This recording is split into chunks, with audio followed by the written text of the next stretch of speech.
ਜੋ ਤੂੰ ਦੇਹ ਸੋ ਕਹਾਂ ਸੁਆਮੀ।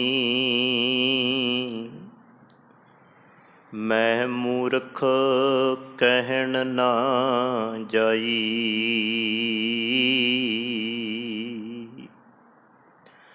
ਧੰਨ ਵਾਹਿਗੁਰੂ ਸਾਹਿਬ ਜੀਓ। ਚਿੰਤਾ ਤਾਕੀ ਕੀਜੀਐ ਜੋ ਅਨਹੋਨੀ ਹੋਏ। ਇਹ ਮਾਰਗ ਸੰਸਾਰ ਕੋ ਨਾਨਕ ਥਿਰ ਨਹੀਂ ਕੋਏ। ਜੋ ਉਪਜਿਓ ਸੋ ਬਿਨਸ ਹੈ ਪਰੋ ਆਜ ਕੈ ਕਾਲ। ਨਾਨਕ ਹਰ ਗੁਣ ਗਾਏ ਲੇ ਛਾੜ ਸਗਲ ਜੰਜਾਲ। ਨਾਨਕ ਹਰ ਗੁਣ ਗਾਏ ਲੇ ਛਾੜ ਸਗਲ ਜੰਜਾਲ। ਸਾਹਿਬਾਂ ਦੀ ਮੁਕੱਦਸ ਮੁਬਾਰਕ ਖੁਸ਼ੀਆਂ ਭਰੀ ਗੋਦ ਅੰਦਰ ਸਜ ਬੈਠੇ ਸਤਸੰਗੀ ਜਨੋ, ਵੱਡ ਭਾਗੇ ਖਾਂ ਨਿਤਾ ਪ੍ਰਤੀ ਦੀ ਤਰ੍ਹਾਂ ਸਾਹਿਬਾਂ ਦੀ ਗੋਦ ਵਿੱਚ ਬੈਠ ਕੇ ਅੰਮ੍ਰਿਤ ਬਾਣੀ ਦਾ ਕੀਰਤਨ ਗੁਰਮੁਖ ਪਿਆਰਿਆਂ ਪਾਸੋਂ ਆਪ ਜੀ ਨੇ ਸਰਵਣ ਕੀਤਾ। ਮੀਰੀ ਪੀਰੀ ਦੇ ਮਾਲਕ ਧੰਨ ਧੰਨ ਗੁਰੂ ਅਰਜਨ ਦੇਵ ਮਹਾਰਾਜ ਸਤਿਗੁਰੂ ਜੀ ਦੇ ਫਰਜ਼ੰਦ ਸਤਿਗੁਰੂ ਗੁਰੂ ਹਰਗੋਬਿੰਦ ਮਹਾਰਾਜ ਜੀ ਦਾ ਜੋਤੀ ਜੋਤ ਪੁਰਬ, ਉਸ ਦੇ ਪ੍ਰਥਾਏ ਗੁਰਮੁਖ ਪਿਆਰਿਆਂ ਨੇ ਆਪ ਜੀ ਨੂੰ ਗੁਰਬਾਣੀ ਦੇ ਵਿੱਚੋਂ ਸ਼ਬਦ ਪੜ੍ਹ ਕੇ ਸਰਵਣ ਕਰਾਏ। ਹਕੀਕਤ ਸ਼ਬਦਾਂ ਦੇ ਵਿੱਚ ਬਿਆਨ ਕੀਤੀ ਜਾ ਰਹੀ ਸੀ। ਸੂਰਜ ਕਿਰਨ ਮਿਲੇ ਜਲ ਕਾ ਜਲ ਹੁਆ ਰਾਮ। ਵੈਸੇ ਜੇਕਰ ਆਪਾਂ ਗੁਰੂ ਦੀ ਗੱਲ ਕਰੀਏ ਨਾ, ਆਤਮਾ ਕਰਕੇ ਗੁਰੂ ਜੋਤ ਕਰਕੇ ਅੱਜ ਵੀ ਸਾਡੇ ਕੋਲ ਬਿਰਾਜਮਾਨ ਹੈ। ਗੁਰੂ ਕਦੀ ਜਾਂਦਾ ਨਹੀਂ। ਜੇ ਆਪਾਂ ਇਹ ਮੰਨਦੇ ਹਾਂ ਨਾ, ਪ੍ਰਗਟ ਗੁਰਾਂ ਕੀ ਦੇਹ, ਜਿਵੇਂ ਦਸਾਂ ਪਾਤਸ਼ਾਹੀਆਂ ਦੀ ਜੋਤ ਧੰਨ ਸ਼੍ਰੀ ਗੁਰੂ ਗ੍ਰੰਥ ਸਾਹਿਬ ਮਹਾਰਾਜ। ਹਾਂ, ਆਕਾਰ ਕਰਕੇ ਜੋ ਵੀ ਆਇਆ, ਕੋਈ ਵੀ ਤਨ ਹੋਵੇ, ਕੋਈ ਵੀ ਸਰੀਰ ਹੋਵੇ, ਉਹ ਜਾਏਗਾ ਜਾਏਗਾ। ਪਰ ਸਤਿਗੁਰੂ ਜੀ ਦੇ ਬਾਰੇ ਜਦੋਂ ਗੁਰਬਾਣੀ ਵਿੱਚੋਂ ਪੜ੍ਹਦੇ ਹਾਂ, ਸਤਿਗੁਰੂ ਜੀ ਇਹ ਬਚਨਾਂ ਰਾਹੀਂ ਸਮਝਾ ਰਹੇ ਸੀ, ਸੂਰਜ ਕਿਰਨ ਮਿਲੀ ਜਲ ਕਾ ਜਲ ਹੁਆ ਰਾਮ। ਜਿਵੇਂ ਜਲ ਦੇ ਵਿੱਚ ਜਲ ਭਾਵ ਪਾਣੀ ਦੇ ਵਿੱਚ ਪਾਣੀ ਮਿਲਾ ਦਈਏ ਤੇ ਉਹ ਪਾਣੀ ਰਹਿੰਦਾ। ਸੂਰਜ ਦੀਆਂ ਕਿਰਨਾਂ ਸੂਰਜ ਦੀ ਕਿਰਨ ਦੇ ਵਿੱਚ ਸਮਾ ਜਾਂਦੀਆਂ ਨੇ। ਇਸੇ ਤਰ੍ਹਾਂ ਧੰਨ ਗੁਰੂ ਹਰਗੋਬਿੰਦ ਮਹਾਰਾਜ ਸੰਸਾਰ 'ਤੇ ਆਏ, ਅਵਤਾਰ ਧਾਰਿਆ, ਪ੍ਰਕਾਸ਼ ਹੋਇਆ। ਆਪਣੀ ਹਯਾਤੀ ਦੇ ਵਿੱਚ ਜੋ ਕਰਮ ਸੰਸਾਰ 'ਤੇ ਉਹਨਾਂ ਨੇ ਕੀਤਾ, ਉਹ ਸਾਡੇ ਇਤਿਹਾਸ ਦੇ ਅੰਦਰ ਸਾਂਭਿਆ ਹੋਇਆ ਤੇ ਮਾਣਮੱਤਾ ਇਤਿਹਾਸ ਹੈ ਗੁਰੂ ਹਰਗੋਬਿੰਦ ਮਹਾਰਾਜ ਜੀ ਦਾ। ਫਿਰ ਕਦੇ ਸੀ ਆਪਾਂ ਸਤਿਗੁਰੂ ਜੀ ਦੇ ਜੀਵਨ ਦੇ ਇਤਿਹਾਸ ਦੀ ਗੱਲ ਸਾਂਝੀ ਕਰਾਂਗੇ। ਸੋ ਸਤਿਗੁਰ ਦਾਤਾ ਕਿਰਪਾ ਕਰੇ, ਆਓ ਸਤਿਗੁਰੂ ਗੁਰੂ ਤੇਗ ਬਹਾਦਰ ਮਹਾਰਾਜ ਦਾ ਤਾਰ ਪਿਤਾ ਜੀ ਦੇ ਪਾਵਨ ਬਚਨ 51 ਨੰਬਰ ਅਤੇ 52 ਨੰਬਰ ਸ਼ਲੋਕ ਆਪ ਜੀ ਨੇ ਸਰਵਣ ਕੀਤਾ। ਬਸ ਆਪਾਂ ਸੰਪੂਰਨਤਾ ਵਾਲੇ ਪਾਸੇ ਵੱਧ ਰਹੇ ਹਾਂ। ਇਸ ਤੋਂ ਬਾਅਦ ਜਿਹੜੇ ਸ਼ਲੋਕ ਨੇ ਉਹ ਦੋਹਰੇ ਦੇ ਰੂਪ ਦੇ ਵਿੱਚ ਨੇ, ਫਿਰ ਸਮਾਪਤੀ ਹੋ ਜਾਏਗੀ। ਫਿਰ ਇੱਕ ਮਨ ਹੈ ਗੁਰੂ ਤੇਗ ਬਹਾਦਰ ਮਹਾਰਾਜ ਜੀ ਦੇ ਜੀਵਨ ਦੀ ਇਤਿਹਾਸ ਦੀ ਲੜੀ ਤੁਹਾਡੇ ਨਾਲ ਸਾਂਝੀ ਕਰਾਂਗਾ। ਹੁਣ ਗੁਰਬਾਣੀ ਦੀ ਇੱਕ ਲੜੀ ਤੁਹਾਡੇ ਨਾਲ ਸਾਂਝੀ ਕੀਤੀ ਹੈ, ਤਕਰੀਬਨ ਕਾਫੀ ਸਮਾਂ ਹੋ ਗਿਆ ਚੱਲਦੀ ਨੂੰ, ਤੇ ਲਾਸਟ ਤੱਕ ਆਪਾਂ ਪਹੁੰਚ ਗਏ ਹਾਂ। ਗੁਰੂ ਤੇਗ ਬਹਾਦਰ ਮਹਾਰਾਜ ਕਿਰਪਾ ਕਰਨ ਇਸ ਪਾਵਨ ਬਚਨ ਦੀ ਆਪਾਂ ਵਿਚਾਰ ਸਾਂਝੀ ਕਰ ਸਕੀਏ। 2 ਬਚਨ ਆਪ ਜੀ ਨੇ ਸਰਵਣ ਕੀਤੇ ਆ, ਇਹਨਾਂ ਦੀ ਵਿਚਾਰ ਮੈਂ ਆਪ ਜੀ ਦੇ ਨਾਲ ਸਾਂਝੀ ਕਰਨੀ। ਆਓ ਸਤਿਗੁਰੂ ਗੁਰੂ ਗ੍ਰੰਥ ਸਾਹਿਬ ਮਹਾਰਾਜ ਜੀ ਦੇ ਚਰਨਾਂ 'ਚ ਸੀਸ ਨਵਾਈਏ। ਪਿਆਰ ਸਤਿਕਾਰ ਅਤੇ ਅਦਬ ਦੇ ਨਾਲ ਦੋਵੇਂ ਹੱਥ ਜੋੜ ਇੱਕੇ ਵਾਰੀ ਕਹਿਣ ਤੇ ਆਖੋ ਜੀ, ਵਾਹਿਗੁਰੂ ਜੀ ਕਾ ਖਾਲਸਾ ਵਾਹਿਗੁਰੂ ਜੀ ਕੀ ਫਤਿਹ। ਸਤਿਗੁਰੂ ਗੁਰੂ ਤੇਗ ਬਹਾਦਰ ਮਹਾਰਾਜ ਜੀ ਨੇ ਕੱਲ ਦੇ ਜਿਵੇਂ ਬਚਨਾਂ ਦੇ ਅੰਦਰ ਆਪਾਂ ਵਿਚਾਰਿਆ ਸੀ, ਦੁਨੀਆ ਤੇ ਹਰੇਕ ਚੀਜ਼, ਹਾਲਾਂਕਿ ਉਹਦੇ ਵਿੱਚ ਅਵਤਾਰੀ ਪੁਰਸ਼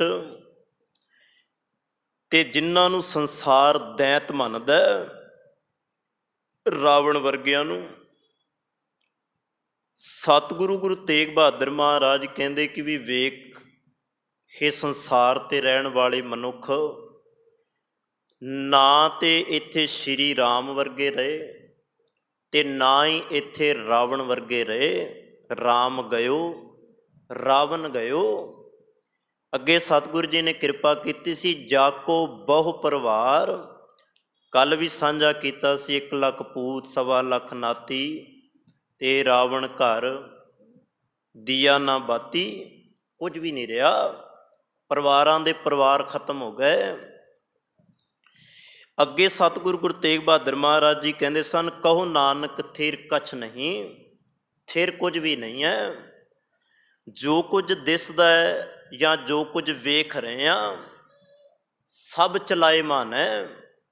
ਜੋ ਅਸੀਂ ਅੱਜ ਵੇਖਿਆ ਉਹ ਕੱਲ੍ਹ ਨੂੰ ਸਾਡੀਆਂ ਨਿਗਾਹ ਤੋਂ ਦੂਰ ਹੋ ਜਾਏਗਾ, ਤੇ ਜੋ ਅਸੀਂ ਕੱਲ੍ਹ ਵੇਖਣਾ ਆਉਣ ਵਾਲੇ ਸਮੇਂ ਦੇ ਵਿੱਚ ਉਹ ਸਾਡੀਆਂ ਨਿਗਾਹਾਂ ਤੋਂ ਦੂਰ ਹੋ ਜਾਏਗਾ। ਭਾਵ ਦੁਨੀਆ ਆ ਰਹੀ ਹੈ ਜਾ ਰਹੀ ਹੈ। ਜਿਵੇਂ ਉਦਾਹਰਨ ਪੱਖੋਂ ਆਪਾਂ ਵੇਖਦੇ ਹਾਂ, ਸਟੇਸ਼ਨ 'ਤੇ ਜਾਂਦੇ ਹਾਂ ਆਪਾਂ ਜਾਂ ਬੱਸ ਸਟੈਂਡ 'ਤੇ ਜਾਂਦੇ ਹਾਂ, ਕਈ ਰੇਲਾਂ ਆਉਂਦੀਆਂ ਅੱਖਾਂ ਦੇ ਓਲੇ ਹੋ ਕੇ ਲੰਘ ਜਾਂਦੀਆਂ, ਕਈ ਚਲੀਆਂ ਜਾਂਦੀਆਂ, ਕਈ ਆ ਜਾਂਦੀਆਂ।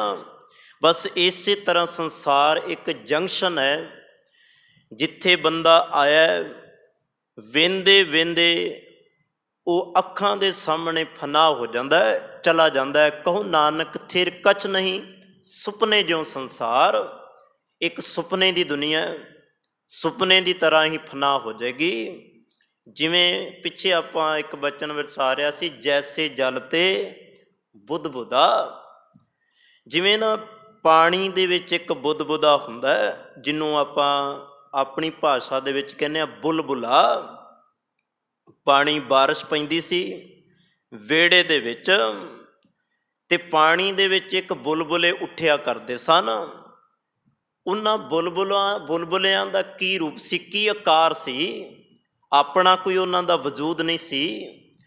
ਉਹ ਆਕਾਸ਼ ਤੋਂ ਜ਼ਮੀਨ 'ਤੇ ਡਿੱਗਦੇ ਸਨ ਤੇ ਜ਼ਮੀਨ ਦੇ ਵਿੱਚ ਸਮਾ ਜਾਂਦੇ ਸਨ। ਇਹੀ ਕਹਾਣੀ ਹੈ, ਸੰਸਾਰ ਸੁਪਨੇ ਦੀ ਤਰ੍ਹਾਂ ਹੈ, ਬੁਲਬੁਲੇ ਦੀ ਤਰ੍ਹਾਂ ਹੈ। ਸਤਿਗੁਰੂ ਜੀ ਕਹਿੰਦੇ ਆ ਰਿਹਾ ਜਾ ਰਿਹਾ, ਇਸ ਤੋਂ ਵੱਧ ਕੁਝ ਨਹੀਂ ਹੈ। ਅਗਲੇ ਬਚਨਾਂ ਦੇ ਅੰਦਰ ਜਿਹੜੇ ਆਪਾਂ ਸਾਂਝੇ ਕਰਨੇ ਨੇ 2 ਬਚਨ, ਉਹਨਾਂ ਦੇ ਵਿੱਚੋਂ ਆ ਜਿਹੜਾ ਬਚਨ ਹੈ ਨਾ, ਚਿੰਤਾ ਤਾਕੀ ਕੀਜੀਏ ਜੋ ਅਨਹੋਨੀ ਹੋਏ, ਇਹ ਮਾਰਗ ਸੰਸਾਰ ਕੋ ਨਾਨਕ ਥਿਰ ਨਹੀਂ ਕੋਏ। ਇਹਦੇ ਵਿੱਚੋਂ ਥੋੜ੍ਹੀਆਂ ਜਿਹੀਆਂ ਗੱਲਾਂ, ਭਾਵ ਕਈ ਪੱਖ ਨਿਕਲ ਕੇ ਸਾਡੇ ਸਾਹਮਣੇ ਆਉਣਗੇ। ਜੇਕਰ ਇਸ ਬਚਨ ਨੂੰ ਗੁਰੂ ਤੇਗ ਬਹਾਦਰ ਮਹਾਰਾਜ ਜੀ 'ਤੇ ਵੀ ਢੁਕਾ ਦਈਏ ਤਾਂ ਚੇਤੇ ਰੱਖਣਾ ਉਹਦੇ ਵਿੱਚ ਕੋਈ ਦੋਰਾਵਾਪਨ ਨਹੀਂ ਹੋਏਗਾ। ਗੁਰੂ ਤੇਗ ਬਹਾਦਰ ਮਹਾਰਾਜ ਜੀ ਕਹਿੰਦੇ ਆ, ਇਸ ਬਚਨ ਦੇ ਅੰਦਰੋਂ ਪਹਿਲੀ ਗੱਲ, ਇਹ ਬਚਨ ਨਿਰਭੈਤਾ ਦਾ ਪ੍ਰਤੀਕ ਹੈ। ਦੂਜੀ ਗੱਲ, ਇਹ ਬਚਨ ਅਡੋਲਤਾ ਦਾ ਪ੍ਰਤੀਕ ਹੈ। ਇਹਨਾਂ ਦੋਵਾਂ ਗੱਲਾਂ ਨੂੰ ਮੈਂ ਤੁਹਾਡੇ ਨਾਲ ਸਾਂਝੀਆਂ ਕਰਾਂਗਾ ਇਸ ਬਚਨ ਦੇ ਰਾਹੀਂ। ਪਹਿਲੀ ਗੱਲ, ਗੁਰੂ ਤੇਗ ਬਹਾਦਰ ਮਹਾਰਾਜ ਕਹਿੰਦੇ ਆ, ਚਿੰਤਾ ਤਾਕੀ ਕੀਜੀਐ। ਵੈਸੇ ਵਿਦਵਾਨ ਸੱਜਣਾਂ ਦਾ ਕਹਿਣਾ ਹੈ, ਚਿੰਤਾ ਕਿਸੇ ਵੀ ਚੀਜ਼ ਦੀ ਹੋਵੇ ਨਾ, ਬੰਦੇ ਨੂੰ ਚਿਤਾ ਤੱਕ ਲੈ ਹੀ ਜਾਏਗੀ। ਅੱਜ ਦੇ ਸਮੇਂ ਦੇ ਅੰਦਰ ਬੰਦਾ ਫਿਕਰਾਂ ਦੇ ਵਿੱਚ, ਟੈਨਸ਼ਨਾਂ ਦੇ ਵਿੱਚ ਦੁੱਖ ਸਖੇੜ ਲੈਂਦਾ। ਉਹਨਾਂ ਦੁੱਖਾਂ ਦੇ ਰਾਹੀਂ ਕਈ ਵਾਰ ਬੰਦੇ ਨੂੰ ਹਾਰਟ ਅਟੈਕ ਹੋ ਗਿਆ ਜਾਂ ਨਸ ਪੜ ਗਈ ਦਿਮਾਗ ਦੀ, ਕੁਝ ਵੀ ਹੋ ਜਾਂਦਾ ਬੰਦੇ ਨੂੰ, ਸਰੀਰ ਦੇ ਨਾਲ ਕੋਈ ਨਾ ਕੋਈ ਕਹਾਣੀ ਵਾਪਰ ਜਾਂਦੀ ਹੈ ਤੇ ਬੰਦਾ ਮਰ ਜਾਂਦਾ। ਚਿੰਤਾ ਫਿਕਰ ਝੋਰਾ ਬੰਦੇ ਨੂੰ ਅੰਦਰੋਂ ਅੰਦਰੀ ਖਾਏਗਾ, ਤੇ ਜਿਵੇਂ ਜਿਵੇਂ ਇਹ ਅੰਦਰੋਂ ਖਾਧਾ ਜਾਏਗਾ, ਛੋਟੀ ਜਿਹੀ ਉਦਾਹਰਨ ਲੈ ਲੈਂਦੇ ਹਾਂ। ਚਲੋ, ਜਿਵੇਂ ਘਰ ਦੇ ਵਿੱਚ ਆਪਾਂ ਲੱਕੜ ਦੇ ਦਰਵਾਜ਼ੇ ਲਾਉਂਦੇ ਆ, ਤੇ ਲੱਕੜ ਦੇ ਦਰਵਾਜ਼ਿਆਂ ਦੇ ਅੰਦਰ ਘੁਣ ਲੱਗ ਜਾਂਦੀ ਹੈ। ਇੱਕ ਜੀਵ ਹੁੰਦਾ ਹੈ ਕੀੜੀ ਵਰਗਾ, ਉਹ ਲੱਗ ਜਾਏ ਤੇ ਹੌਲੀ ਹੌਲੀ ਉਹ ਦਰਵਾਜ਼ਿਆਂ ਨੂੰ ਭੋਰਦੀ ਰਹਿੰਦੀ ਹੈ। ਵੇਖਦਿਆਂ ਵੇਖਦਿਆਂ ਦਰਵਾਜ਼ਾ ਸਾਰਾ ਭੁਰ ਜਾਂਦਾ ਹੈ, ਸਾਰਾ ਖਰਾਬ ਹੋ ਜਾਂਦਾ ਹੈ, ਫਿਰ ਉਹਨੂੰ ਅਸੀਂ ਸੱਟ ਦਿੰਦੇ ਹਾਂ। ਬਸ ਇਹੀ ਕਹਾਣੀ ਹੈ, ਇੱਕ ਚਿੰਤਾ ਤੋਂ ਦੂਜੀ ਚਿੰਤਾ, ਚਿੰਤਾ ਤੋਂ ਤੀਜੀ ਚਿੰਤਾ, ਦੁੱਖਾਂ ਦੇ ਸਹੇੜੇ ਬੰਦਾ ਸਹੇੜਦਾ ਸਹੇੜਦਾ ਚਿਤਾ ਤੱਕ ਪਹੁੰਚ ਜਾਂਦਾ ਹੈ। ਪਰ ਇਹਦੇ ਨਾਲ ਸਤਿਗੁਰੂ ਜੀ ਨੇ ਇੱਕ ਕਿਰਪਾ ਕੀਤੀ, ਤੂੰ ਚਿੰਤਾ ਨਾ ਕਰ, ਤੂੰ ਚਿੰਤਨ ਕਰ। ਹੁਣ ਚਿੰਤਨ ਦੇ ਭਾਵ ਅਰਥ ਕਿਸ ਭਾਵ ਵਿੱਚ ਲੈਣੇ ਆ ਆਪਾਂ? ਚਿੰਤਾ ਮਾੜੀ ਹੈ, ਚਿੰਤਨ ਮਾੜਾ ਨਹੀਂ ਹੈ। ਚਿੰਤਨ ਕਰਨਾ ਨਿਰੰਕਾਰ ਦਾ, ਰੱਬ ਦਾ, ਤੇਰੀਆਂ ਅੰਦਰ ਦੀਆਂ ਸਾਰੀਆਂ ਚਿੰਤਾਵਾਂ ਹਰ ਲਏਗਾ। ਬਸ ਆਈ ਤਾਂ ਸਤਿਗੁਰੂ ਜੀ ਸਮਝਾਉਣਾ ਚਾਹੁੰਦੇ, ਅੱਜ ਸੰਸਾਰ ਕੋਲ ਚਿੰਤਨ ਨਹੀਂ ਹੈ, ਚਿੰਤਾ ਵੱਧ ਹੈ। ਫਿਰ ਬੇਨਤੀ ਧਿਆਨ ਨਾਲ ਸੁਣਿਓ, ਬੰਦੇ ਦੇ ਕੋਲ ਸਭ ਕੁਝ ਹੁੰਦਿਆਂ ਹੋਇਆਂ ਐਸਾ ਕੋਈ ਬੰਦਾ ਹੈ ਦੁਨੀਆ ਦੇ ਅੰਦਰ ਜਿਹਦੇ ਕੋਲ ਕੋਈ ਐਸ਼ੋ ਆਰਾਮ ਨਾ ਹੋਵੇ? ਹਰੇਕ ਸੰਸਾਰੀ ਖੁਸ਼ੀਆਂ ਬੰਦੇ ਕੋਲ ਨੇ, ਸੰਸਾਰੀ ਖੇੜੇ ਬੰਦੇ ਕੋਲ ਨੇ, ਪਦਾਰਥਾਂ ਦੇ ਵਿੱਚ ਰਹਿ ਰਿਹਾ, ਪਦਾਰਥ ਬੰਦੇ ਕੋਲ ਨੇ, ਪਰ ਫਿਰ ਵੀ ਬੰਦਾ ਡਿਪਰੈਸ਼ਨ ਦਾ ਸ਼ਿਕਾਰ ਹੈ। ਫਿਰ ਵੀ ਬੰਦਾ, ਹਾਲਾਂਕਿ ਇੰਨੀਆਂ ਖੁਸ਼ੀਆਂ ਖੇੜੇ ਖੂੰਦਿਆਂ ਹੋਇਆਂ, ਬੰਦੇ ਦੇ ਕੋਲ ਇੱਕ ਚੀਜ਼ ਨਾ ਹੋਣ ਕਰਕੇ ਇਹ ਚਿੰਤਾ ਦਾ ਸ਼ਿਕਾਰ ਬਣਦਾ। ਸਿਰਫ ਰੱਬ ਨਾ ਹੋਣ ਕਰਕੇ, ਨਿਰੰਕਾਰ ਹੋਵੇ, ਇਹ ਕਦੀ ਚਿੰਤਾ ਵਿੱਚ ਜਾਏਗਾ ਨਹੀਂ। ਪਰ ਇਹਦੇ ਹੁਣ ਜਿਹੜੇ ਭਾਵਰਤ ਗੁਰੂ ਤੇਗ ਬਹਾਦਰ ਮਹਾਰਾਜ ਕਰਦੇ ਆ, ਸਤਿਗੁਰੂ ਜੀ ਕਹਿੰਦੇ ਆ, ਚਿੰਤਾ ਤਾਕੀ ਕੀਜੀਐ ਜੋ ਅਨਹੋਨੀ ਹੋਏ। ਇਹਨੂੰ ਹੁਣ ਥੋੜੇ ਜਿਹੇ ਭਾਵਰਥਾਂ ਨੂੰ ਸਮਝਿਓ। ਸਤਿਗੁਰੂ ਜੀ ਕਹਿੰਦੇ ਆ, ਮੌਤ ਆਦਿਕ ਤਾਂ ਉਸ ਘਟਨਾ ਦੀ ਚਿੰਤਾ ਕਰਨੀ ਚਾਹੀਦੀ ਹੈ। ਭਾਵ ਜਿਹੜਾ ਸਮਾਂ ਤੇਰੇ ਤੇ ਆਉਣਾ ਹੈ ਨਾ ਮੌਤ ਦਾ, ਉਸ ਆਦਿਕ ਦੀ ਤਾਂ ਚਿੰਤਾ ਕਰਨੀ ਚਾਹੀਦੀ ਹੈ ਜਿਹੜੀ ਕਦੇ ਵਾਪਰਨ ਵਾਲੀ ਨਾ ਹੋਵੇ, ਜੋ ਅਨਹੋਨੀ ਹੋਏ। ਤੇ ਅੱਗੇ ਸਤਿਗੁਰੂ ਗੁਰੂ ਤੇਗ ਬਹਾਦਰ ਮਹਾਰਾਜ ਕਹਿੰਦੇ, ਜੇ ਮਾਰਗ ਸੰਸਾਰ ਕੋ ਨਾਨਕ ਥਿਰ ਨਹੀਂ ਕੋਏ। ਇਹਨੂੰ ਹੁਣ ਆਪਾਂ ਥੋੜਾ ਜਿਹਾ ਬਾਣੀ ਵਿੱਚੋਂ ਸਮਝਦੇ ਹਾਂ, ਫਿਰ ਅਗਲੇ ਬਚਨ ਨੂੰ ਆਪਾਂ ਸਾਂਝਾ ਕਰਾਂਗੇ। ਦੋ ਬਚਨ ਬਾਣੀ ਵਿੱਚੋਂ ਆਪਾਂ ਫਿਰ ਲੈਂਦੇ ਹਾਂ। ਹਾਲਾਂਕਿ ਉਹ ਦੋਵੇਂ ਬਚਨ ਆਪਾਂ ਸਿਰਫ ਉਦਾਹਰਨ ਵਜੋਂ ਲੈਣੇ ਆ, ਸਿਧਾਂਤਕ ਪੱਖ ਵਜੋਂ ਨਹੀਂ। ਜਦੋਂ ਉਹਨਾਂ ਬਚਨਾਂ ਦਾ ਸਿਧਾਂਤ ਆਪਾਂ ਵੇਖਾਂਗੇ, ਉਹ ਕਿਸੇ ਹੋਰ ਪੱਖ ਤੋਂ ਜੁੜਦੇ ਆ, ਪਰ ਆਪਾਂ ਗੱਲ ਚਿੰਤਾ ਦੀ ਕਰਨੀ ਹੈ। ਸਿਧਾਂਤਕ ਪੱਖ ਉਹਨਾਂ ਦਾ ਹੋਰ ਹੈ, ਉਦਾਹਰਨ ਵਜੋਂ ਇਹਦੇ ਤੇ ਉਹ ਟੁਕਦੇ ਆ। ਦੋਵੇਂ ਬਚਨ ਹੀ ਭਗਤ ਕਬੀਰ ਜੀ ਦੇ ਨੇ। ਭਗਤ ਕਬੀਰ ਜੀ ਦਾ ਪਹਿਲਾ ਬਚਨ ਆਪਾਂ ਪੜ੍ਹਦੇ ਹਾਂ, ਸੂਰ ਕੇ ਸਨਮੁਖ ਰਣ ਤੇ ਡਰ ਪੈ, ਸਤੀ ਕੇ ਸਾਂਚੇ ਭਾਂਡੇ, ਡਗਮਗ ਛਾੜ ਰੇ ਮਨ ਬੌਰਾ, ਅਬ ਤੋ ਜਰੇ ਮਰੇ ਸਿੱਧ ਪਾਈਐ, ਲੀਨੋ ਹਾਥ ਸਿੰਧੋਰਾ। ਚਿੰਤਾ ਤਾਕੀ ਕੀਜੀਐ। ਦੂਜਾ ਬਚਨ ਫਿਰ ਮੈਂ ਇਹਨਾਂ ਦੀ ਵਿਆਖਿਆ ਤੁਹਾਡੇ ਨਾਲ ਸਾਂਝੀ ਕਰਾਂਗਾ। ਭਾਵ ਅਰਥ ਕਿਸ ਭਾਵ ਦੇ ਅੰਦਰ ਭਗਤ ਕਬੀਰ ਜੀ एक बचन आपां पढ़ते हैं, कबीर ऐसी होए परी मन को भावत कीन, मरने ते क्या डरपना जब हाथ संधोरा लीन। भगत कबीर जी के दोवें बचन ने, ते दोवां बचनां दे अंदर भगत कबीर जी ने सेम गल कीती है। चलो थोड़ा जिहा इहदा सिद्धांतक पक्ष वो भी मैं आप जी के नाल साझा करदा। वैसे ये उदाहरण पक्षों मैं आप जी के नाल लिया। सिद्धांतक की है इन्हां दे नाल, सिद्धांत की जुड़दा है? सिद्धांत ये नाल ये जुड़दा है, पुरातन समय के अंदर एक प्रथा चलदी सी, पति चढ़ाई कर जांदा सी, पत्नी रह जाती सी। लोग की करते सन, जिथे पति की चिखा तैयार की जाती सी ना, उस चिखा दे विच ही उहनूं बिठा के साड़ दिता जाता सी। जिथे उहदे पति दे चिखा नूं लांबू लाया जाता सी, उत्थे नाल उहनूं भी बिठा दिता जाता सी। उहदे हत्थ दे विच एक संधोरा तैयार करके दिता जाता सी। इउं समझ लीए इनू कि भी एक नारियल संधूर कपड़ा लपेट के उहदे हत्थ विच झोली विच पा दिता जाता सी ते उहनूं बिठा दिता। ये सिद्धांतक पक्ष ने इस बचन दे, पर आपां उदाहरण वजों इस करके लिया। भगत कबीर जी कहते सूर के सन्मुख रण ते डर पै। फिर ख्याल थोड़ा जा करो, चिंता ताकि कीजिए इस विषय के आधार पर। वो सूरमा ही कादा जेड़ा जंग के मैदान नूं वेख के भज जावे। सूर के सन्मुख रण ते डर पै, सती के साचे भांडे। ते भगत कबीर जी कहते डगमग छाड़ रे मन मोर बोरा। कहते अपने अंदरों डिगन डोला छड्ड दे। मैं दो गल्लां तुहाडे नाल आरंभ विच साझीआं कीतियां। इस बचन दे विचों एक निर्भयता ते एक अडोलता, ये दो गल्लां साझीआं आ रहीआं ने बाहर निकल के। सतगुरु जी ने पहली गल समझाई, कहते कि भी वो सूरमा ही कादा जेड़ा जंग दे मैदान नूं वेख के डोल जावे ते भज जावे। कहन लगे वो सती कादी जिहड़ी चिखा दे विच वड़न तो पहला ही डर जावे।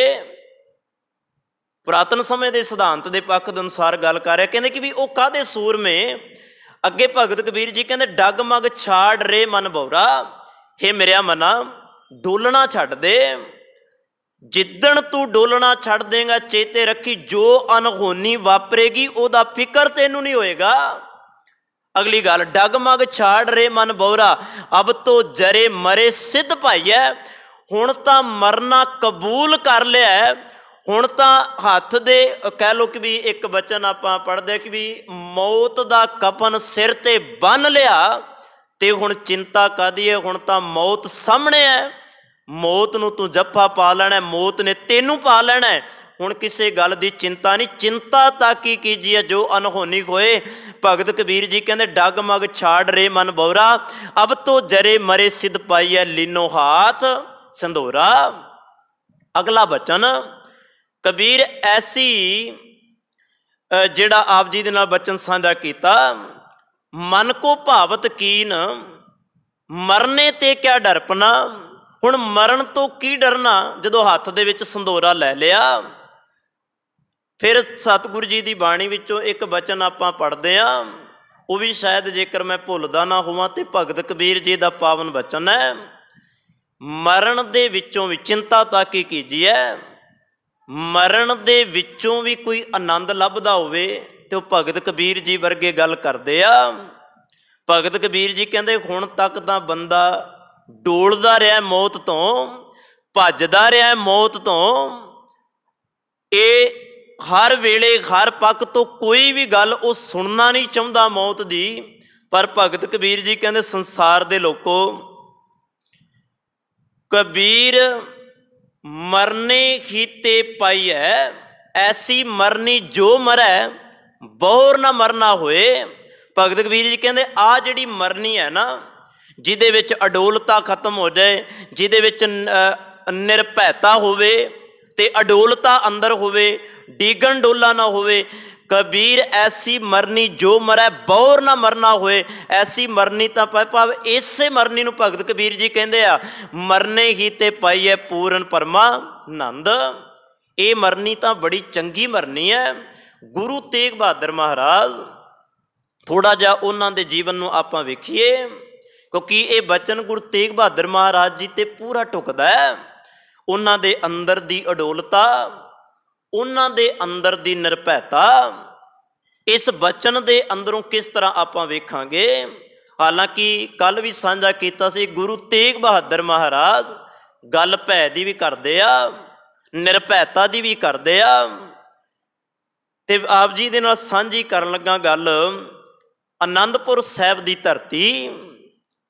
आनंदपुर साहिब दी धरती ते जिस वेले गुरु तेग बहादुर महाराज विराजमान ने, सतगुरु जी ने वो धरती वसाई।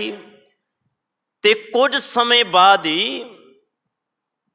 गुरु तेग बहादुर महाराज जी जदों तख्त ते बैठे आ ते भरे दरबार दे अंदर कुछ पंडित आके कहंदे आ, सतगुरु सानू तुहाडे सिर दी लोड़ है। भाव वेखो निरभैता ते अडोलता। सतगुरु जी इस बचन नूं सिद्ध कर रहे, चिंता ताकी कीजिए जो अनहोनी होए। जदों वो आए आ ना, उन्होंने आके आख्या, सतगुरु तुहाडे सिर दी सानू लोड़ है। अक्सर साडे कोलों कोई साडा सिर मंग लै, बंदा पहला कहंदा डर ही जांदा है कि भी ये की तू मंग लिया, धन मंग लै, दौलत मंग लै, वो तो तेनों दे देंगे, अपना सिर किते तेरे लिए आपां वारदे फिरांगे। पर इत्थे निडरता वेखो, इत्थे अडोलता वेखो, निरभैता वेखो। जिवें ही भरे दरबार दे अंदर आके ये गल कही जाती है कि भी तुहाडी साडी तुहाडे सिर दी लोड़ पै गई, सानू सानू तुहाडा सिर चाहिदा है। गुरु तेग बहादुर महाराज इन्ने निरभै, इन्ने अडोल, कहंदे आ जे तुहानू साडे सिर दी लोड़ पई है ते कोई गल नहीं, असीं अपना सिर देंगे। दिल्ली दी धरती ते आउंदे आ। तीन चीज़ां इतिहास दे अंदर वापरदियां ने। हालांकि गुरु अर्जन देव महाराज, गुरु तेग बहादुर महाराज या छोटे साहिबजादियां दे नाल या अगलेरे इतिहास दे नाल जिथों तक आपां पढ़दे आ, तीन चीज़ां अहम रहियां ने। वो किहड़ियां? पहली चीज़, जदों भी जलाद किसी नूं शहीद करन लगदा ना, तीन चीज़ां सामने रखदा है, जिहदे विचों इतिहास की अडोलता ते निरभैता ही सामने आउंदी है। चिंता ताकी कीजिए, चिंता ही कोई नहीं, फिक्र ही कोई नहीं, उस अनहोनी दी वापरन वाली दी कोई फिक्र नहीं है। वो तीन चीज़ां किहड़ियां? जलाद एको गल सब नूं पुछदा है, मुसलमान बन जा, या कोई करामात विखा दे, नहीं तो फिर मौत नूं धारण कर लै। आ तीन चीज़ां ने। या मुसलमान बन जा, क्योंकि मुसलमान राज है, मुसलमान बन जा, करामात विखा दे, ते नहीं तो फिर मौत नूं गल ला लै। हुण किन्नी कमाल दी गल है। हुण इन्हां तिन्नां दे विचों मौत तां सहेड़ी जा सकदी है, ना ते करामात विखाई ते ना ही मुसलमान बनया जा सकदा है। गुरु तेग बहादुर महाराज जी नूं यही पुछया जा रहा है। किन्ने अडोल ने सतगुरु जी, किन्ना उन्हां दे अंदर जिहड़ा जज्बा है वो भरिया होया है। चिंता ही किसी गल दी नहीं। जलाद कह रहा या तो करामात विखा दिओ या मुसलमान बन जाओ, नहीं तो मौत दी जाएगी। तो गुरु तेग बहादुर महाराज कहते मौत दियां चिंतावां विच ना मैनू लैके आ, मौत दे डरावे ना मैनू दे। ना तो मैं करामात विखाउणी है ते ना ही मैं धर्म बदलना है, मैं मौत सखेड़ लांगा, तू मैनू मौत दे दे, शहादत हुंदी है। सो बेनती करा, गुरु तेग बहादुर महाराज ने अपना ठीकर फोर दलीस सिर प्रभुर किया प्यान, तेग बहादुर सी क्रिया करी ना किनू आन, वो करके विखा दी। ਉਹਦੇ ਵਿੱਚੋਂ ਆਪਾਂ ਵੇਖਿਆ सतगुरु जी कहते चिंता ताकी कीजिए जो अनहोनी होए। ते अगले बचन कहते आ ये मार्ग संसार को, संसार एक मार्ग है, भाव एक राह है जिहदे ते सब ने तुरना। देखो इत्थे कल्ला बंदा ही नहीं तुर रहा। चलो अगे जाके मैं बेनती करदा, पहला ये भावार्थ कर लीए। ये मार्ग संसार को नानक थिर नहीं कोई, ये नानक इत्थे कोई भी थिर नहीं है। ते अगले बचन में सतगुरु जी कहते जो उपजो सो बिनस है। वैसे चार खाणियां तो ये जीव जिहड़े आ पैदा हुंदे आ, उपजदे आ। उपजना मतलब पैदा होना। बाणी विच जिक्र आया चार खाणियां दा, जिवें अंडज, जेरज, सेतज, उत्पज। ये चार खाणियां मन्नियां जांदियां ने। हालांकि गुरु गोबिंद सिंह महाराज ने चौपाई साहिब बाणी के अंदर भी तुसीं ये बचन पढ़दे हो, अंडज जेरज सेतज, ਉਹਦੇ ਵਿੱਚ भी जिक्र ਹੁੰਦਾ है। पर चार खाणियां तो जीव संसार दे पैदा ਹੁੰਦੇ ਆ।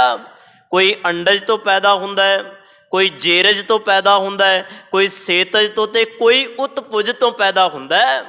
सब दी पैदाइश हो रही है, पर ये नहीं सब पैदा हो रहे ने ते बिनस नहीं रहे।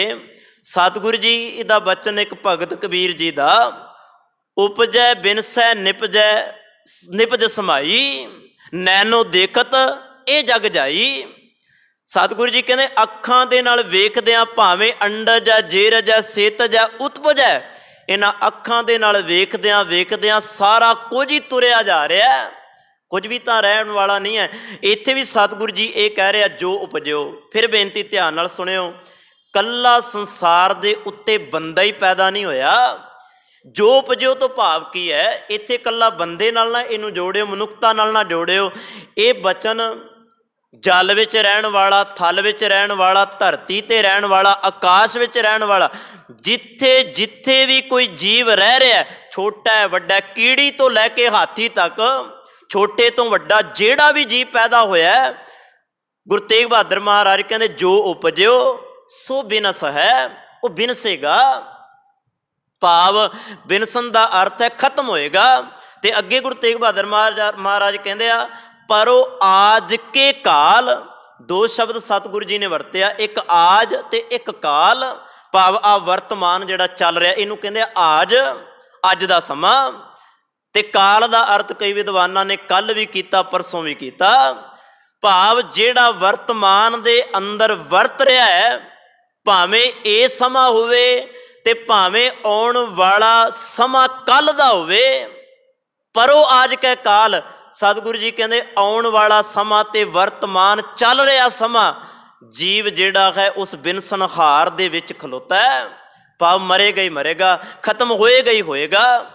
वैसे एक गल मैं तुहाडे नाल होर साझी कर दियां, मौत का भयानक रूप भी बाणी ने एक बड़ा अद्भुत जिहा बयान किया बाणी दे अंदर।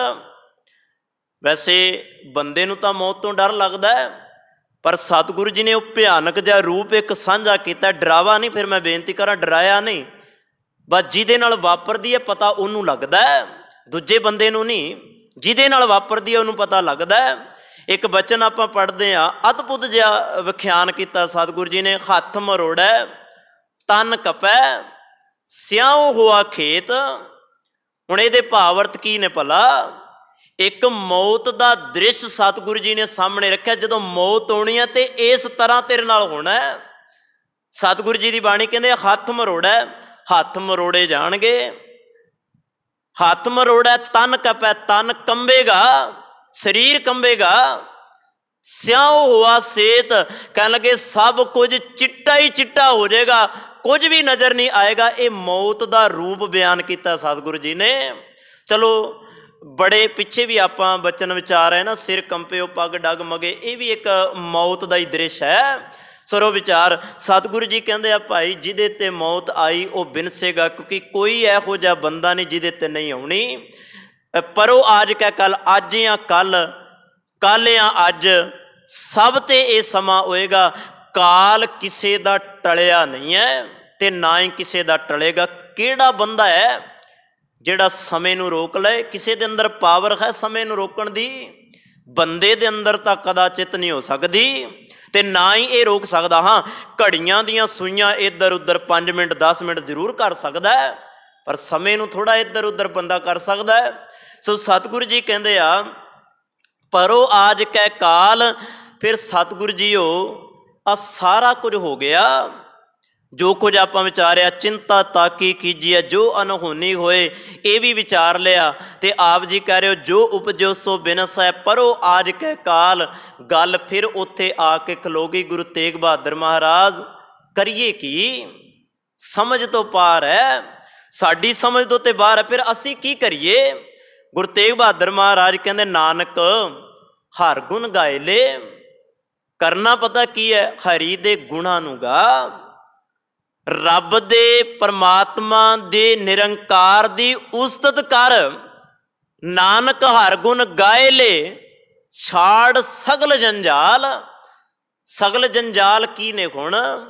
ਜੰਜਾਲ ਤਾਂ ਬੰਦੇ ਦੇ ਨਾਲ ਹੀ ਤੁਰਦੇ ਨੇ। ਬਚਪਨ ਤੋਂ ਲੈ ਕੇ ਮਰਨ ਤੱਕ ਬੰਦਾ ਜੰਜਾਲਾਂ ਵਿੱਚ ਹੀ ਤਾਂ ਘਿਰਿਆ ਹੋਇਆ। ਜੰਜਾਲ ਦਾ ਮਤਲਬ ਇਸ ਤਰ੍ਹਾਂ ਸਮਝ ਲਓ ਕਿ ਬੰਧਨਾਂ ਦੇ ਵਿੱਚ ਫਸਿਆ ਹੋਇਆ।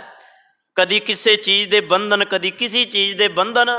ਇਹਨਾਂ ਬੰਧਨਾਂ ਦੇ ਵਿੱਚ ਹੀ ਬੰਦਾ ਫਸ ਕੇ ਆਪਣਾ ਜੀਵਨ ਜਿਹੜਾ ਬਿਤਾ ਕੇ ਚਲਾ ਜਾਂਦਾ। ਸਤਿਗੁਰੂ ਜੀ ਕਹਿੰਦੇ ਸਭ ਤੋਂ ਪਹਿਲਾਂ ਆਪਣੇ ਜੰਜਾਲ ਖਤਮ ਕਰ। ਜਿਹੜਾ ਬਚਨ ਆਪਾਂ ਰੋਜ਼ ਪੜ੍ਹਦੇ ਆ ਨਾ, ਆਪਾਂ ਰਹਿ ਰਸ ਦਾ ਪਾਠ ਕਰਦੇ ਆ, ਉਹਦੇ ਵਿੱਚ ਸਤਿਗੁਰੂ ਜੀ ਰੋਜ਼ ਕਹਿੰਦੇ ਆ, ਭਈ ਪ੍ਰਾਪਤ ਮਾਨੁਕ ਦੇ ਹੁਰੀਆ ਗੋਬਿੰਦ ਮਿਲਣ ਕੀ ਇਹ ਤੇਰੀ ਬਰੀਆ, ਅਵਰ ਕਾਜ ਤੇਰਾ ਕਿਤੈ ਨਾ ਕਾਮ, ਛਾੜ ਸਗਲ ਜੰਜਾਲ। ਇਹਨੂੰ ਥੋੜਾ ਜਿਹਾ ਭਾਵ ਬਣਾਇਓ, ਇਹਦੇ ਨਾਲ ਜੋੜਿਓ। ਸਗਲ ਜੰਜਾਲ ਕੀ ਹੈ? ਗੁਰੂ ਅਰਜਨ ਦੇਵ ਮਹਾਰਾਜ ਕਹਿੰਦੇ ਆ ਜੋ ਕੁਝ ਤੂੰ ਕਰ ਰਿਹਾ ਹੈ ਨਾ, ਭਈ ਪ੍ਰਾਪਤ ਮਾਨੁਕ ਦੇ ਖੁਰੀਆ ਗੋਬਿੰਦ ਮਿਲਣ ਕੀ ਇਹ ਤੇਰੀ ਬੇਰੀਆ, ਅਵਰ ਕਾਜ ਤੇਰਾ ਕਿਤੈ ਨਾ ਕਾਮ। ਭਾਵ ਨਿੰਦਾ, ਚੁਗਲੀ, ਈਰਖਾ, ਦਵੈਸ਼, ਭਾਵਨਾ, ਜਾਂ ਹੋਰ ਕਹਿ ਲਈਏ ਬਹੁਤਾ ਮਾਇਆ ਦੇ ਧੰਦੜਿਆਂ ਦੇ ਵਿੱਚ ਚਿੱਤ ਲਾ ਕੇ ਬਹਿਣ ਵਾਲਾ, ਪਰਿਵਾਰ ਦੇ ਵਿੱਚ ਉਹਨਾਂ ਜੰਜਾਲਾਂ ਵਿੱਚ ਫਸਿਆ ਹੋਇਆ ਬੰਦਾ, ਉਹਨੂੰ ਕਹਿੰਦੇ ਆ ਅਵਰ ਕਾਜ ਤੇਰਾ ਕਿਤੈ ਨਾ ਕਾਮ। ਨਾਨਕ ਹਰ ਗੁਣ ਗਾਏ ਲੇ ਮਿਲ ਸਾਧ ਸੰਗਤ ਭਜ ਕੇਵਲ ਨਾਮ। ਹਰ ਗੁਣ ਗਾਏ ਲੇ, ਸੰਗਤ ਵਿੱਚ ਆ ਕੇ ਬਾਣੀ ਪੜ੍ਹ ਕੇ ਰੱਬ ਦੇ ਗੁਣਾਂ ਦਾ ਧਾਰਨੀ ਹੋ ਜਾ। ਸਿਰਫ ਆਹੀ ਜੀਵਨ ਹੈ, ਇਸ ਤੋਂ ਵੱਧ ਕੁਝ ਨਹੀਂ ਹੈ। ਤੇ ਜਿਹੜਾ ਗੁਣਾਂ ਨੂੰ ਗਾਉਂਦਾ, ਸਤਿਗੁਰੂ ਜੀ ਕਹਿੰਦੇ ਗੁਣ ਕੈ ਗੁਣੀ ਮਾਹੇ ਸਮਾਏਂਦਾ, ਉਹ ਤਾਂ ਗੁਣਾਂ ਦੇ ਵਿੱਚ ਸਮਾ ਜਾਂਦਾ ਹੈ। ਬਸ ਜਾਚ ਆ ਜੇ ਉਹਨੂੰ ਰੱਬੀ ਗੁਣਾਂ ਨੂੰ ਗਾਉਣ ਦੀ। ਚਲੋ ਰੱਬ ਦੇ ਗੁਣਾਂ ਦੀ ਜਦੋਂ ਗੱਲ ਸਤਿਗੁਰੂ ਜੀ ਦੀ ਬਾਣੀ ਕਰਦੀ ਹੈ, ਤੇ ਰੱਬ ਦਾ ਗੁਣ ਇੱਕ ਨਹੀਂ ਹੈ, ਰੱਬ ਦੇ ਗੁਣ ਤਾਂ ਬੇਅੰਤ ਨੇ। ਜਿਵੇਂ ਗੁਰੂ ਅਰਜਨ ਦੇਵ ਮਹਾਰਾਜ ਕਹਿੰਦੇ ਆ, ਹੇ ਵਾਹਿਗੁਰੂ ਪਰਮਾਤਮਾ, ਜੀਵ ਇੱਕ ਹੈ, ਕਿੰਨੇ ਕੁ ਗੁਣ ਬਿਆਨ ਕਰਾਂਗਾ। ਜ਼ਿੰਦਗੀ ਛੋਟੀ ਜੀ ਹੈ, ਸਵਾਸ ਦਾ ਪਤਾ ਨਹੀਂ ਹੈ, ਪਰ ਜਿਤਨੇ ਕੁ ਤੂੰ ਸਵਾਸ ਦਿੱਤੇ ਆ, ਉਹਨਾਂ ਸਵਾਸਾਂ ਦੇ ਨਾਲ ਜਿੰਨੇ ਕੁ ਗਾਏ ਆ ਓਨੇ ਕੋਈ ਪ੍ਰਵਾਨ ਕਰ ਲਈ। ਵੈਸੇ ਅੱਜ ਦੇ ਸਮੇਂ ਦੇ ਵਿੱਚ ਆਪਾਂ ਜੇਕਰ ਵੇਖੀਏ, ਜਿੰਨਾ ਕੁ ਸਮਾਂ ਆਪਾਂ ਗੁਰੂ ਕੋਲ ਬੈਠਦੇ ਹਾਂ, ਉਹਨਾਂ ਦੇ ਨਾਲ ਜਿੰਨਾ ਕੁ ਆਪਾਂ ਵਾਹਿਗੁਰੂ ਵਾਹਿਗੁਰੂ ਕਰ ਲਈਏ, ਜਾਂ ਉਸ ਮਨ ਦੇ ਨਾਲ ਜਿੰਨੇ ਕੁ ਗੁਰੂ ਦੇ ਗੁਣ ਸੁਣ ਲਈਏ, ਸਤਿਗੁਰੂ ਜੀ ਕਹਿੰਦੇ ਆ ਓਨੇ ਥੋੜ੍ਹੇ ਆ। ਜਿਵੇਂ ਭਗਤ ਕਬੀਰ ਜੀ ਦਾ ਬਚਨ ਆਪਾਂ ਪੜ੍ਹਦੇ ਹਾਂ, ਕਬੀਰ ਏਕ ਘੜੀ ਆਧੀ ਕਰੀ ਆਧੀ ਹੂੰ ਤੇ ਆਦ। ਰੱਬ ਦੇ ਗੁਣ ਹੀ ਗਾਉਣੇ ਆ ਨਾ। ਆ ਘੜੀਆਂ ਆ ਸਮਾਂ ਵੇਖ ਲੈ, ਕਬੀਰ ਏਕ ਘੜੀ ਆਧੀ ਕਰੀ ਆਧੀ ਹੂੰ ਤੇ ਆਦ, ਭਗਤਨ ਸੇਤੀ ਗੋਸ਼ਟੇ ਜੋ ਕੀਨੋ ਸੋ ਲਾਭ। ਜਿੰਨੇ ਗੁਣ ਗਾਏ ਓਨਿਆਂ ਦਾ ਹੀ ਲਾਭ ਤੈਨੂੰ ਮਿਲ ਜਾਏਗਾ। ਬਸ ਗੱਲ ਇੰਨੀ ਹੈ ਕਿ ਤੂੰ ਗੁਣ ਗਾਉਣ ਦੇ ਲਈ ਬੈਠ ਤਾਂ ਸਹੀ। ਨਾਨਕ ਹਰ ਗੁਣ ਗਾਏ ਲੇ ਛਾੜ ਸਗਲ ਜੰਜਾਲ। ਸਤਿਗੁਰੂ ਗੁਰੂ ਤੇਗ ਬਹਾਦਰ ਮਹਾਰਾਜ ਕਿਰਪਾ ਕਰਨ। ਅਗਲੇ ਜਿਹੜੇ ਬਚਨ ਨੇ ਉਹ ਦੋਹਰਿਆਂ ਦੇ ਰੂਪ ਦੇ ਵਿੱਚ ਨੇ, ਤੇ ਕੱਲ੍ਹ ਨੂੰ ਆਪਾਂ ਇਹਨਾਂ ਬਚਨਾਂ ਦੀ ਵਿਚਾਰ ਸਾਂਝੀ ਕਰਾਂਗੇ। ਤੁਹਾਡਾ ਬਹੁਤ ਬਹੁਤ ਧੰਨਵਾਦ। ਲੱਗੇ ਹੋਏ ਲੋਕਡਾਊਨ ਦੇ ਵਿੱਚ ਵੀ ਤੁਸੀਂ ਆ ਗਏ। ਸਤਿਗੁਰੂ ਜੀ ਤੁਹਾਡਾ ਚੱਲਣਾ ਤੇ ਤੁਹਾਡਾ ਆਉਣਾ, ਤੁਹਾਡਾ ਇੱਕ ਇੱਕ ਕਦਮ ਲੇਖੇ ਵਿੱਚ ਲਾਉਣ। ਐਵੇਂ ਥੋੜ੍ਹਾ ਭਾਈ ਗੁਰਦਾਸ ਜੀ ਕਹਿੰਦੇ ਆ, ਚਰਨ ਸ਼ਰਨ ਗੁਰ ਏਕ ਪੈਂਡਾ ਜਾਏ ਚੱਲ, ਸਤਿਗੁਰ ਕੋਟ ਪੈਂਡਾ ਆਗੇ ਹੋਏ ਲੇਤ ਹੈ। ਬਿਪਤਾ ਸੰਸਾਰ 'ਤੇ ਆਈ ਹੈ, ਗੁਰੂ ਨੂੰ ਜਪਣ ਵਾਲਿਆਂ 'ਤੇ ਕੋਈ ਬਿਪਤਾ ਨਹੀਂ ਆਉਂਦੀ। ਆ ਬਚਨ ਜਿਹੜਾ ਆਪਾਂ ਵਿਚਾਰਿਆ ਨਾ, ਚਿੰਤਾ ਤਾਕੀ ਕੀਜੀ ਹੈ ਜੋ ਅਨਹੋਨੀ ਹੋਏ। ਜਿਹੜੇ ਰੱਬ ਰੱਬ ਨਹੀਂ ਜਪਦੇ, ਚਿੰਤਾ ਤਾਂ ਉਹਨਾਂ ਨੂੰ ਕਰਨੀ ਚਾਹੀਦੀ ਹੈ। ਤੇ ਤੁਸੀਂ ਤਾਂ ਰੋਜ਼ ਰੱਬ ਰੱਬ ਕਰਦੇ ਹੋ, ਤੁਸੀਂ ਚਿੰਤਾ ਨਾ ਕਰੋ। ਤੁਹਾਡੇ ਲਈ ਬਚਨ ਹੈ, ਚਿੰਤਾ ਪੇ ਆਪ ਕਰਾਏ ਸੀ, ਅਚਿੰਤ ਪੇ ਆਪੇ ਦੇ। ਕਹੋ ਨਾਨਕ ਸਭ ਨੂੰ ਸੰਭਾਲਣ ਵਾਲਾ ਆਪੇ ਸਾਰ ਕਰੇ। ਤੁਹਾਡੀ ਸਾਰ ਸੰਭਾਲ ਉਹ ਪਰਮਾਤਮਾ ਆਪ ਕਰੇਗਾ। ਇਹ ਅਰਦਾਸ ਸਤਿਗੁਰੂ ਜੀ ਦੇ ਚਰਨਾਂ ਵਿੱਚ ਹੈ। ਭੁੱਲਾਂ ਦੀ ਖਿਮਾ। ਵਾਹਿਗੁਰੂ ਜੀ ਕਾ ਖਾਲਸਾ, ਵਾਹਿਗੁਰੂ ਜੀ ਕੀ ਫਤਿਹ। ਰਾਮ ਕਲੀ।